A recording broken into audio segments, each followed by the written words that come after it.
Tumsifu Yesu Kristo. Uhuru wa Yesu. Mola yaseba tuitikie wote Yesu. Roho Mtakatifu wa Yesu ananena na ulimwengu. Pinga ushoga na roho zote za kuzimu na kuziombea kwa jina la Yesu. Lakini pinga roboti aliyeingia duniani kwa kisingizio cha kukua kwa sayansi na teknolojia. Ni sanamu huyo. Kwanza tuanze na sala ya ufalme wa Yesu inayotoka katika kitabu cha Mathayo sura ya 6 mstari wa 9 hadi wa 13. Baba yetu uliye mbinguni, jina lako litukuzwe. Ufalme wako uje, mapenzi yako yatimizwe hapa duniani kama huko mbinguni. Utupe leo riziki yetu. Utusamehe deni zetu kama sisi nasi tuwasamehe wadeni wetu, na usitutie majaribuni, lakini utuokoe na yule mwovu. Kwa kuwa ufalme ni wako na nguvu na utukufu hata milele. Amina. Kama kujiunga na chaneli hii ya ufalme wa Yesu ni leo, ni vyema sana kufuatilia vipindi vya nyuma, utabarikiwa sana. Leo tutajifunza siri ya Yesu kuhusu Biblia takatifu kutumia lugha zote duniani kuliko Qur'ani tukufu. Sababu kuu mbili Biblia takatifu kutumia lugha zote duniani tofauti na Qur'ani tukufu ni kama ifuatavyo. Sababu ya kwanza, Biblia takatifu imeandikwa na mitume au watumishi wa Mungu wakiongozwa na Roho Mtakatifu wa Mungu. Rejea kitabu cha Petro wa pili sura ya 1 mstari wa 21 inasema, maana unabii haukuletwa popote kwa mapenzi ya wanadamu, bali wanadamu walinena yaliyotoka kwa Mungu wakiongozwa na Roho Mtakatifu. Lakini pia unaweza ukarejea kitabu cha Wakorinto wa kwanza sura ya 12 mstari wa 3 inasema, kwa hiyo na waarifu ya kwamba hakuna mtu anenaye katika Roho wa Mungu kusema Yesu amelaniwa, wala hawezi mtu kusema Yesu ni Bwana isipokuwa katika Roho Mtakatifu. Umeona? Lakini rejea tena Yohana wa kwanza sura ya 4 mstari wa 2 hadi wa 3 inasema, katika hili mwamjua Roho wa Mungu, kila roho ikilio kwamba Yesu Kristo amekuja katika mwili yatokana na Mungu. Unaona? Na kila roho isiyomkiri Yesu haitokani na Mungu. Na hii ndiyo roho ya mpinga Kristo ambayo mmesikia kwamba yaja na sasa imekwisha kuwako duniani. Umeona? Hivyo Biblia takatifu ni Mungu wa uzima wa milele. Maana Mungu ni roho. Na Roho Mtakatifu anazungumza na mtu kwa lugha zote katika ulimwengu wa roho. Hiyo ni siri ya ufalme. Na Roho Mtakatifu hafi, maana Roho Mtakatifu ni mali ya Yesu Kristo. Hafi kwa sababu gani? Kama tu jinsi Yesu alivyokufa akafufuka katoka kuzimu, ndivyo alivyo Roho Mtakatifu hafi. Ukimpeleka sehemu anatoka, kwa sababu yeye yu hai daima. Mungu yu hai, hafi. Pia Qur'ani tukufu ni Mungu pia, bali sio Mungu wa uzima wa milele. Maana Qur'ani tukufu imeandikwa pasipo Roho Mtakatifu wa Yesu. Unaona? Mwenye masikio na akili jambo hili apate kusikia na kuelewa. Maana Yesu aliongea neno moja. Aliongea baada ya kukamilisha kwamba mimi ni Alfa na Omega, na akasema hata kuja tena mwingine nyuma yangu. Lakini tunavyojua Mtume Muhammad amekuja baada ya Kristo. Maana yake alikuja naye na kaenda opposite na jinsi Yesu Kristo alivyonena katika Injili yake takatifu. Sababu ya pili, Roho Mtakatifu anajua lugha zote za viumbe vyote duniani na mbinguni pia. Unaona? Ndiyo maana Biblia takatifu imetafasiriwa lugha zote kwa msaada wa Roho Mtakatifu wa Yesu. Tutarejea kitabu cha Matendo ya Mitume sura ya 2 mstari wa 1 hadi wa 13 inasema, Hata ilipotimia siku ya Pentekoste, walikuwako wote mahali pamoja. Kukaja ghafla toka mbinguni uvumi kama uvumi wa upepo wa nguvu, ukienda kasi, ukaijaza nyumba yote waliokuwa wameketi. Kukawatokea ndimi zilizogawanyika kama ndimi za moto uliowakalia kila mmoja wao. Watu gani? Wanafunzi wa Yesu Kristo. Wote wakajazwa Roho Mtakatifu, wakaanza kusema kwa lugha nyingine kama Roho alivyowajalia kutamka. Na walikuwako Yerusalemu Wayahudi wakikaa, watu watawa, watu wa kila taifa chini ya mbingu.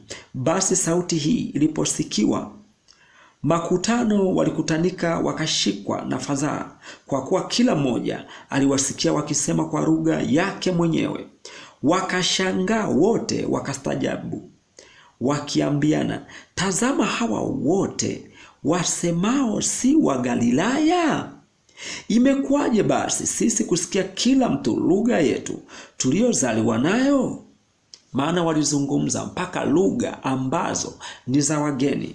Waparathi na Wamedi na Waelami nao wakao Mesopotamia, Uyahudi na Kapadia, Ponto na Asia, Frigia na Pamfilia, Misri na pande za Libya karibu na Krene, na wageni watokao Lumi, Wayahudi na waongofu, Wakrete na Waarabu, tunawasikia hawa wakisema kwa lugha zetu matendo makuu ya Mungu. Wakashangaa wote, wakaingiwa na shaka, wakiambiana, maana yake ni nini mambo haya? Wengine walizihaki wakisema, wamelewa kwa mvinyo mpya. Umeona? Kwa hiyo hapa tunaposoma hapa kushuhudiwa jinsi Roho Mtakatifu alivyoshuka kama moto na kuanza kuwapa nguvu watu kunena lugha zote, mpaka na lugha za wageni ambazo hazikuwa zao, tunathibitishwa kwamba Biblia ni ile ile iliyoongozwa na Roho Mtakatifu kuandikwa, iliendeleza ushindi kuthibitisha kwamba Mungu ni wa lugha zote. Roho Mtakatifu wa Mungu ni wa lugha zote, na ananena na mtu kila mmoja wake kulingana na lugha yake. Lakini kitu kingine cha kukumbuka hapa ambacho ni cha muhimu sana, sio cha kusahau, Roho Mtakatifu ni Mungu, na Mungu anajua mawazo mazuri au mabaya ya mtu wa kabila zote duniani. Na Biblia takatifu, Roho wa Mungu ameitawanya katika mataifa yote na makabila yote, unaona, kwa kutumia watu, maana watu ni mali ya Mungu, ili neno la Mungu la kweli liwafikie watu wa makabila yote duniani. Unaona? Na safari ya Biblia takatifu kutumia lugha zote ilianzia hapa baada ya sikukuu ya Pentekoste ya kwanza kabisa iliyoasisiwa na Yesu Kristo, baada ya kukikalia kile kiti cha enzi akammimina yule Roho. Maana yake ilianzia hapa. Ndiyo maana utakuta Biblia takatifu ipo ya lugha nyingi, lugha ya Kisukuma, lugha zote. Katika nchi ya Tanzania Biblia imetafsiriwa lugha karibia zote. Mtu anasoma kwa kadri anavyoweza. Huyo ndio Mungu, na Roho Mtakatifu ndivyo alivyo.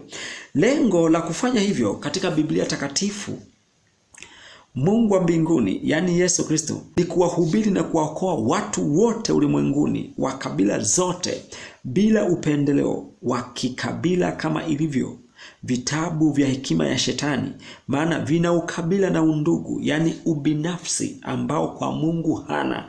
Anawanyeshea mvua wema na wabaya, anawaangazia jua wema na wabaya, anawapa baraka za kumiliki wema na wabaya. Watu wanapata mashavu wema na wabaya. Huyo ndiye Mungu ninayemhubiria hapa, ambaye ndiye Yesu Kristo.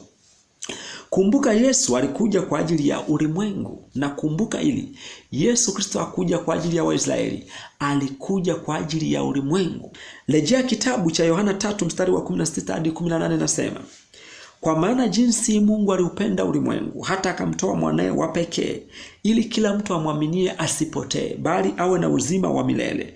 Maana Mungu hakumtuma mwana ulimwenguni ili auhukumu ulimwengu, bali ulimwengu uokolewe katika yeye. Nani huyo? Ni Yesu, na alikuja kwa ajili yako wewe mwenye dhambi na mimi mwenye dhambi, maana wote tulikuwa tumepungukiwa na utukufu wa Mungu. Amwaminie yeye ahukumiwi. Umeona? Amwaminie yeye nani? Yesu Kristo ahukumiwi. Asiyeamini amekwisha kuhukumiwa, kwa sababu hakuliamini jina la mwana pekee wa Mungu, ambao ni jina lake ni Yesu Kristo, na hili jina limebeba neema ya uokozi, mponyaji, Mungu pamoja na wanadamu. Unaona? Pia ili kumsaidia Yesu Kristo hukumu yake. Unaona? Pia tunapojifunza Biblia katika lugha zote ulimwenguni kote, inamsaidia Yesu Kristo katika hukumu yake ya siku ya mwisho ifanyike kwa haki na kweli. Maana hakutakuwepo na kisingizio cha aina yoyote ile. Kama ni lugha, neno lake lilipita kila lugha. Kama ni taifa, neno lake limehubiriwa kila taifa. Kama ni toba, amehubiri toba kila taifa. Na kama ni muda, Mungu amevumilia Yesu Kristo muda mrefu zaidi. Kwa hiyo hakutakuwepo na kisingizio chochote kwamba mimi naomba msamaha. Maana kama ni miaka, Mungu amekuwa mjinga siku nyingi, lakini kwenye ujinga wake ndipo kuna hekima zaidi. Mungu amekuwa mvumilivu muda mwingi zaidi, lakini kwenye uvumilivu wake ndipo kuna hekima zaidi. Leo tuko mwaka wa 2000. Mungu bado hajaachilia kiyama, kwa sababu anakutafuta wewe ambaye bado pengine una kigugumizi kuhusu kuliamini jina la Yesu Kristo. Asanteni sana kwa kunisikiliza. Mungu atubariki sana tupate kuokolewa. Ombi la leo: Yesu Kristo, tusaidie watu wako wote ulimwenguni, na urainishe mioyo yetu ipate kutii sauti yako na kuenenda sawa sawa na sheria yako ya haki na kweli, ili mwisho wetu uwe mwema na wa ushindi dhidi ya shetani sasa na siku ya mwisho wa kiyama. Amina. Asanteni kwa kunisikiliza. Mungu ibariki Tanzania. Mungu ibariki dunia yote na mataifa yote duniani. Amina.